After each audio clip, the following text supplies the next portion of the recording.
¿Qué tal? Arrancamos de una vez con este análisis. Hoy vamos a explorar una síntesis histórica realmente fascinante, basada en los apuntes de la Guía 10 Real.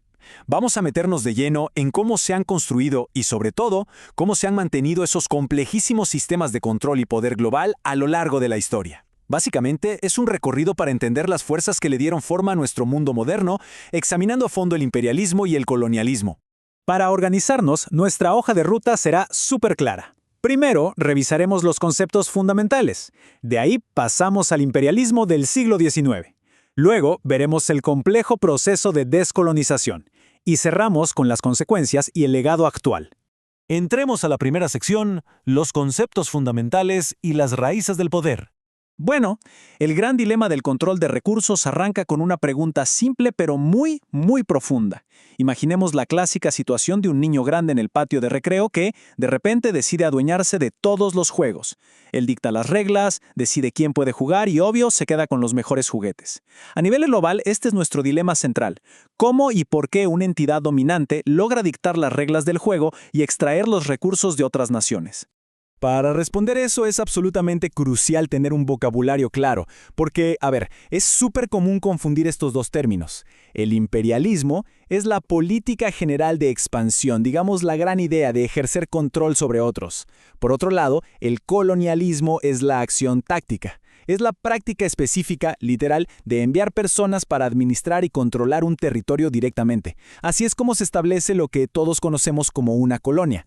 Pensemos en el imperialismo como si fuera un árbol gigante en un bosque súper denso. Sus ramas enormes se extienden y bloquean toda la luz.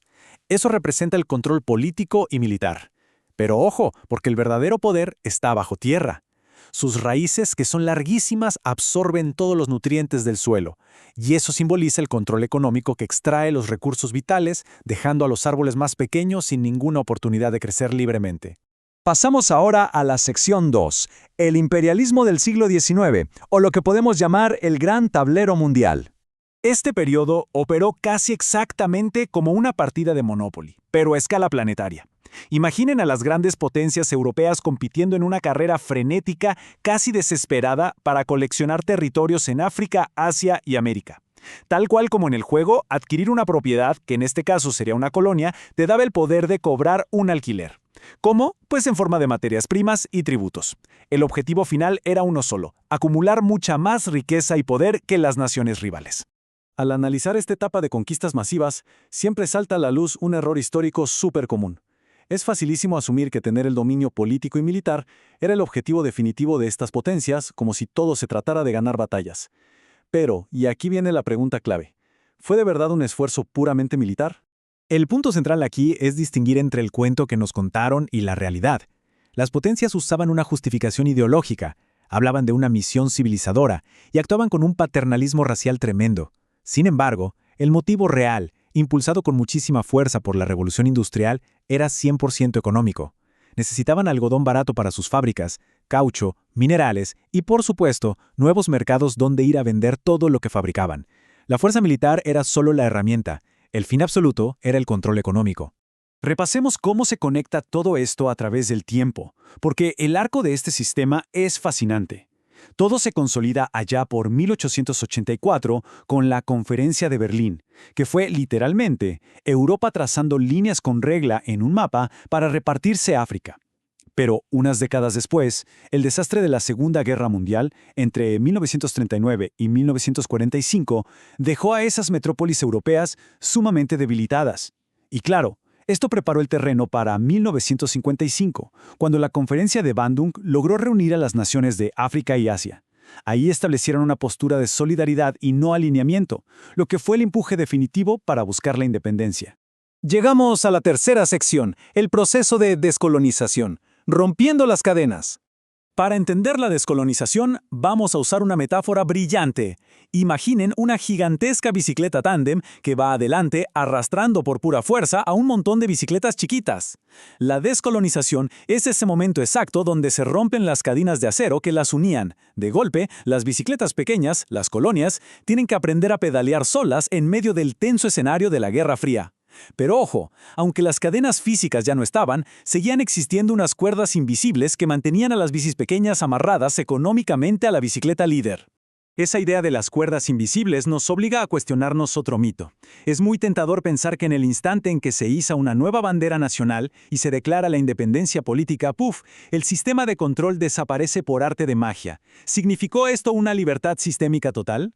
La respuesta corta es no. Y aquí es donde entra un concepto vital: el neocolonialismo. Básicamente es mantener un control económico fuertísimo, pero sin la necesidad de estar ahí administrando políticamente el país. Un ejemplo histórico clarísimo, que de hecho se documenta muy bien en la Guía 10 Real, es cómo Francia siguió controlando la política monetaria de varias de sus excolonias en África muchísimo tiempo después de que fueran formalmente independientes. Esas cuerdas invisibles resultaron ser increíblemente fuertes. Y así llegamos a la cuarta y última sección: las consecuencias y el legado actual. O como me gusta llamarlo, la casa remodelada. Para dimensionar lo que dejaron estas políticas en las colonias, piensen en una casa que fue remodelada por la fuerza.